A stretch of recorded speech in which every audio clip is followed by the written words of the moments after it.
வணக்கம். பரபரப்பு மீடியா செய்திகளுக்காக நான் நிரோஷன். நேற்று திங்கட்கிழமை நள்ளிரவு முதல் இன்று செவ்வாய்க்கிழமை அதிகாலை வரை தெற்கு சிரியாவில் இஸ்ரேலிய விமானப்படையின் விமானங்கள் தொடர்ச்சியான குண்டுவீச்சு தாக்குதல்களை நடத்தியதாக சிரிய அரச ஊடகம் சானா தெரிவித்துள்ளது. சிரிய அதிகாரிகளை மேற்கோள் காட்டி வெளியிடப்பட்ட அந்த செய்தியில் சிரிய ராணுவத்திற்கு சொந்தமில்லாத ஆயுத கிடங்குகளை இஸ்ரேலிய விமானப்படையின் விமானங்கள் குறிவைத்ததாக கூறப்பட்டுள்ளது. தாக்கப்பட்ட ஆயுத கிடங்குகள் சிரியாவுக்குள் இருந்து ரகசிய ஈரானிய ஆயுத கிடங்குகள் என்று பாதுகாப்புத்துறை வட்டாரங்களில் கூறப்படுகிறது.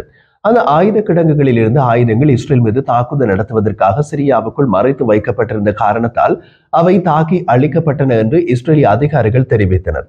கடந்த வாரம் சிரியாவிலிருந்து 2 ஏவுகணைகள் இஸ்ரேலை நோக்கி ஏவப்பட்டதாக அறிவிக்கப்பட்ட பின்னர் இஸ்ரேல் கடந்த வாரமும் சிரியாவுக்குள் தாக்குதல்களை நடத்தியது. அதன்பின் இன்று அதிகாலை தாக்குதல்கள் வந்துள்ளன. கடந்த வாரம் இஸ்ரேல் மீது ஏவப்பட்ட 2 ஏவுகணைகளுக்கும் யார் பொறுப்பு என்பது இன்று வரை தெரியவில்லை.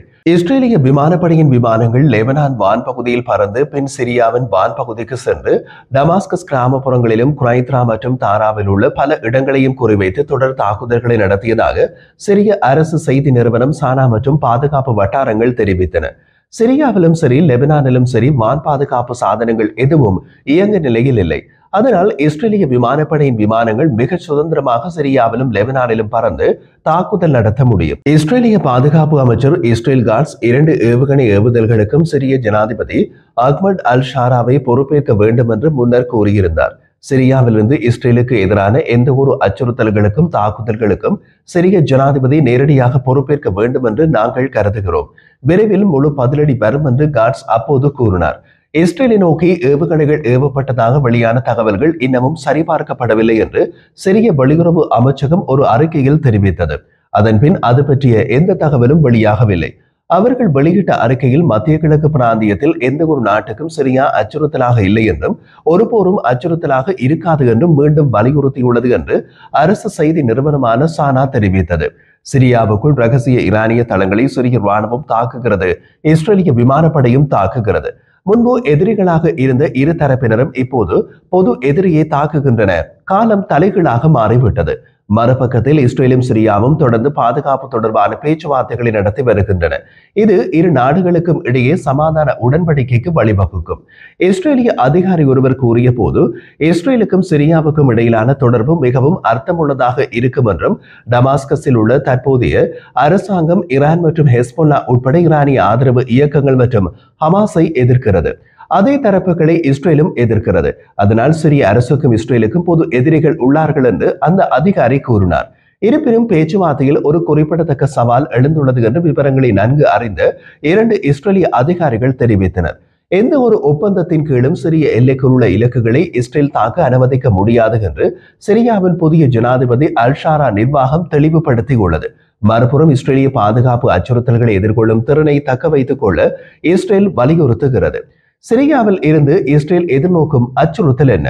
சிரியாவின் புதிய அரசுக்கு இஸ்ரேலுடன் ராணுவ மோதல்கள் எதுவும் கிடையாது. இருந்த போதிலும் சிரியாவுக்குள் ஈரானிய ஆதரவு இயக்கங்கள் இன்னமும் செயற்படும் நிலையில் உள்ளன. அவர்கள் அங்கிருந்து இயங்கும் வரை இஸ்ரேலிய எல்லைகளை தாக்குமாறு ஈரான் தூண்டிவிட்டுக் கொண்டிருக்கும். சிரிய அரசு தமது நாட்டிலிருந்து இஸ்ரேலிய ராணுவம் வெளியேற வேண்டும் என்று வலியுறுத்துகின்றது. சிரியாவுக்குள் சில பகுதிகளை கைப்பற்றியுள்ள இஸ்ரேலிய ராணுவம் அந்த பகுதிகளை இடையக மண்டலம் என்று அழைக்கின்றது. அதன் அர்த்தம் சிரியாவுக்குள் உள்ள இஸ்ரேலிய ராணுவத்தை கடந்துதான் ஈரானிய ஆதரவு இயக்கங்களால் இஸ்ரேலிய எல்லை வரை வர முடியும். சிரியா ஜனாதிபதி அஹ்மத் அல் ஷாராவின் கடந்த காலத்தில் அல் qaய்தாவுடன் தொடர்புடைய ஜிகாதி இயக்கத்தின் தலைவராக இருந்தார். அதனால் இஸ்ரேலிய அதிகாரிகள் ஆரம்பத்தில் சிரியாவின் புதிய ஆட்சியாளர்களை தீவிரவாதிகள் என்று முத்திரை குத்தினர். இஸ்ரேலிய வெளியுறவு அமைச்சர் கிதியோன் சார் சமீபகால மாதங்களில் சிரிய ஜனாதிபதியை மாறுவேடத்தில் இருக்கும் தீவிரவாதி என்று வர்ணித்தார். அவர் நேற்று திங்கட்கிழமை கூறிய போது இஸ்ரேல் ஆபிரகாம் ஒப்பந்தங்களின் வட்டத்தை சிரியாவிலும் விரிவுபடுத்துவதில் ஆர்வமாக இருப்பதாக கூறினார். இஸ்ரேல் தனது பாதுகாப்பு நலன்களை பாதுகாக்கும் அதே வேளையில் அண்டை நாடுகளான சிரியா மற்றும் லெபனானை ஆபிரகாம் ஒப்பந்தங்களில் சேர்க்க விரும்புவதாக அவர் குறிப்பிட்டார். 40 ஆண்டுகளுக்கு முன்பு சிரியாவின் கோலன் பீடபூமி பகுதிகளை இஸ்ரேல் கைப்பற்றி அதை இப்போதும் தமது கட்டுப்பாட்டில் வைத்திருக்கிறது. அது பற்றி குறிப்பிட்ட இஸ்ரேலிய வெளியுறவு அமைச்சர் கிதியோன் சார் எந்த ஒரு சாதகமான ஒப்பந்தத்திலும் கோலன் பீடபூமி இஸ்ரேலின் பிரிக்க முடியாத பகுதியாகவே இருக்கும் என்று தெரிவித்தார். பேச்சுவார்த்தைகளை நன்கு அறிந்த வட்டாரங்கள் ஒரு ஒப்பந்தம் எட்டப்பட்டாலும் குறைந்தபட்சம் ஆரம்ப கட்டத்திலாவது அது ஒரு குளிர்ச்சியான அமைதியாக இருக்காது என்று தெரிவித்தார்கள். அவர்கள் மேலும் கூறிய போது, சிரியாவுடன் ஒரு ஒப்பந்தம் கையெழுத்தானால் அது கோலன் பீடபூமியின் நிலையை மாற்றாது.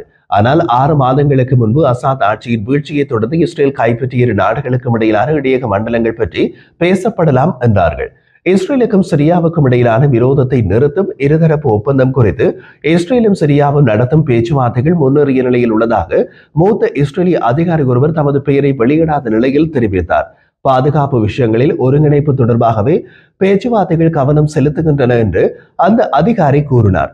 இரு எதிரி நாடுகளுக்கும் இடையிலான முழுமையான அமைதி ஒப்பந்தம் எப்போது யதார்த்தமாக மாறும் என்று யாராலும் ஊகிக்க முடியாது என்றும் அவர் தெரிவித்தார். பாதுகாப்பு ஏற்பாடுகளுக்கு அப்பால் வேறு ஏதாவது ஒன்றாக அந்த அமைதி ஒப்பந்தம் உருவாகுமா என்று நாம் பார்க்கின்றோம். நாங்கள் காத்திருந்து பார்ப்போம். இப்போதைக்கு உறுதியான எதுவும் இல்லை என்று அவர் தெரிவித்தார். ஆப்ரகாம் ஒப்பந்தத்தை விரிவுபடுத்துவதற்கான விருப்பம் முற்றிலும் உள்ளது. அதில் சிரியாவை சேர்க்க விரும்புகிறோம் என்பது ரகசியம் அல்ல என்று அந்த அதிகாரி தொடர்ந்தார். மத்திய கிழக்கில் அண்டை நாடுகளான இஸ்ரேலும் சிரியாவும் பல தசாப்தங்களாக மோதல்களில் எதிரெதிர் பக்கங்களில் இருந்து வருகின்றன. அவற்றில் 1948ஆம் ஆண்டு இஸ்ரேல் உருவாக்கிய போர் முதல் பல தசாப்தங்களாக நேரடி மற்றும் மறைமுக போர்கள் அடங்குகின்றன.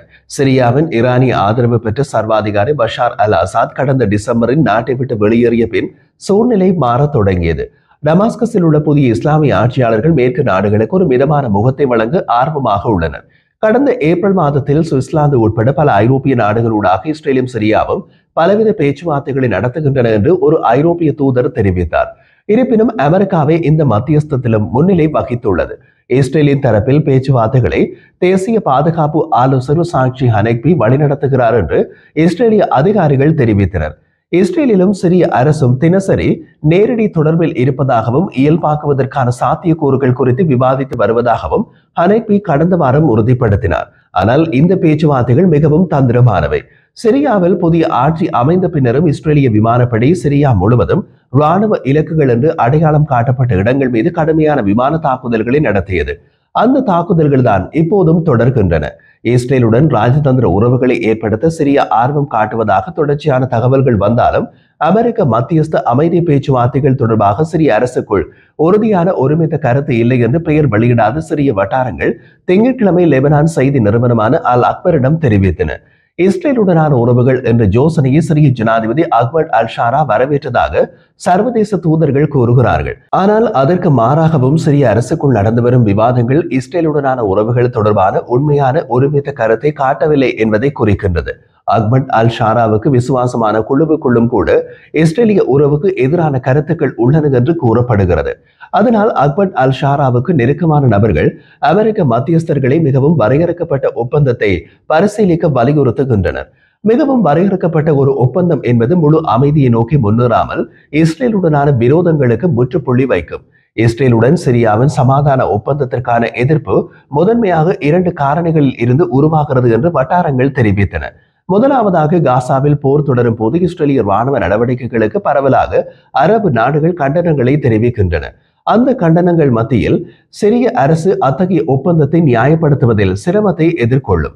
இரண்டாவதாக, அஹ்மத் அல் ஷாராவின் உள்வட்டத்திற்கு உள்ள துருக்கி சார்பு பிரிவுகள் இஸ்ரேலுடன் சமாதான ஒப்பந்தத்தை விரும்பவில்லை. அவர்களது கோணம் என்னவென்றால், இஸ்ரேலுடன் உறவு ஏற்படுத்தப்பட்டால் சிரியாவை குறிப்பிடத்தக்க இஸ்ரேலிய மற்றும் சவுடி செல்வாக்கின் கீழ் வைக்கும். அது மத்திய கிழக்கு பிராந்தியத்தில் துருக்கியின் பங்கை ஓரம் கட்டும் என்று அஞ்சுகிறார்கள். நடந்து வரும் பேச்சுவார்த்தைகளில் அதிக வெளிப்படைத்தன்மையை குறிக்கும் அறிக்கைகள் எதுவும் கிடையாது. லெபனான் செய்தி சேனல் LBCI சிரியா எந்த ஒரு சாத்தியமான சமாதான ஒப்பந்தத்திலும் கோலன் பீடபூமி பகுதியை திரும்ப கோரவில்லை என்று கூறியது. அதற்கு பதிலாக சிரியாவின் புதிய அரசை இஸ்ரேல் வெளிப்படையாக அங்கீகரிக்க வேண்டும் என்கின்றது.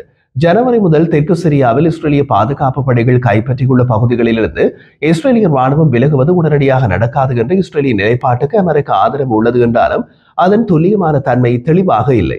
மற்றொரு பக்கத்தில் சிரிய ட்ரூஸ் சமூகத்தை பாதுகாப்பதாக இஸ்ரேல் உறுதியளித்துள்ளது. அதற்கும் இஸ்ரேலிய ராணுவம் சிரியாவுக்குள் இருக்க வேண்டும் என்கின்றது. சிரிய ட்ரூஸ் சமூகம் சிரியாவுக்கு உள்ளே இஸ்ரேலிய எல்லையில் வாழ்கிறார்கள். சிரியாவுக்குள் சிரிய ட்ரூஸ் சமூகத்திற்கு எதிராக ஈரானிய ஆதரவு ஷியா பிரிவு இயக்கங்கள் தாக்குதல் நடத்திய போது காயமடைந்த 30க்கும் மேற்பட்ட சிரிய ட்ரூஸ் சமூக பொதுமக்கள் எல்லை கடந்து இஸ்ரேலிய மருத்துவமனைகளுக்கு கொண்டு செல்லப்பட்டனர். அதன் பின்னர் காயமடைந்த சிரிய ட்ரூஸ் சமூக பொதுமக்களுக்கு சிகிச்சை அளிக்க IDF தெற்கு சிரியாவில் ஒரு தற்காலிக மருத்துவமனையையும் திறந்தது. லெபனான் ஊடகமான LBCயை நேற்று வெளியிட்ட செய்தியின்படி சிரிய ஜனாதிபதி அஹ்மத் அல்-ஷாரா மீதான கொலை முயற்சியை சிரிய ராணுவமும் துருக்கி உளவுத்துறையும் முறியடித்தன. தெற்கு சிரியாவில் உள்ள டாரா நகருக்கு சிரிய ஜனாதிபதி அஹ்மத் அல்-ஷாரா மேற்கொண்ட பயணத்தின் போது IS இயக்கம் தொடர்பான ஒரு பிரிவு அவரை படுகொலை செய்ய திட்டமிட்டிருந்ததாக LBCஐ கூறியது. டாரா பகுதியில் வசிக்கும் அந்த பிரிவின் தலைவர் ஷாராவின் வருகைக்கு ஒரு நாள் முன்பு சிரிய பாதுகாப்பு படையினரால் கைது செய்யப்பட்டதாக கூறப்படுகிறது. இருப்பினும் சிரியாவின் தகவல் அமைச்சும் சிரியாவின் அரசு செய்தி நிறுவனமான சானாவும் இந்த கூற்றுக்களை மறுத்தது. சிரிய ஜனாதிபதி அஹ்மத் அல்-ஷாரா இப்போது ஜிஹாத்தை புறக்கணிப்பதாக குற்றம் சாட்டியுள்ள IS இயக்கம் அஹ்மத் அல்-ஷாரா தலைவராக உள்ள இயக்கமான ஹயாத் தஹ்ரீர் அல்-ஷாம் HTS இலிருந்து ஏமாற்றமடைந்த ஜிஹாத் செயற்பாட்டாளர்களை தங்கள் அணிகளில் சேர்க்க முயற்சிப்பதாகவும் கூறியுள்ளது. சிரியாவுக்கான அமெரிக்க தூதர் டாம் பராக் கடந்த மாத தொடக்கத்தில் வாஷிங்டன் அஹ்மத் அல்-ஷாராவின் உயிரை பற்றி கவலைப்படுவதாகவும் சிரிய ஜனாதிபதிக்கு ஒரு காலத்தில் அல்-qaய்தாவின் ஒரு பகுதியாக இருந்த போதும் அவர் ஆட்சிக்கு வந்ததிலிருந்து மேற்கு நாடுகளோடு நெருங்கி வர முயற்சிப்பதாகவும் கூறினார். ஒரு காலத்தில் அஹ்மத் அல்-ஷாராவின் தலைக்கு பரிசு அறிவித்த அமெரிக்கா இப்போது உயிரை பற்றி கவலைப்படுவது ஆச்சரியமான திருப்பம்தான்.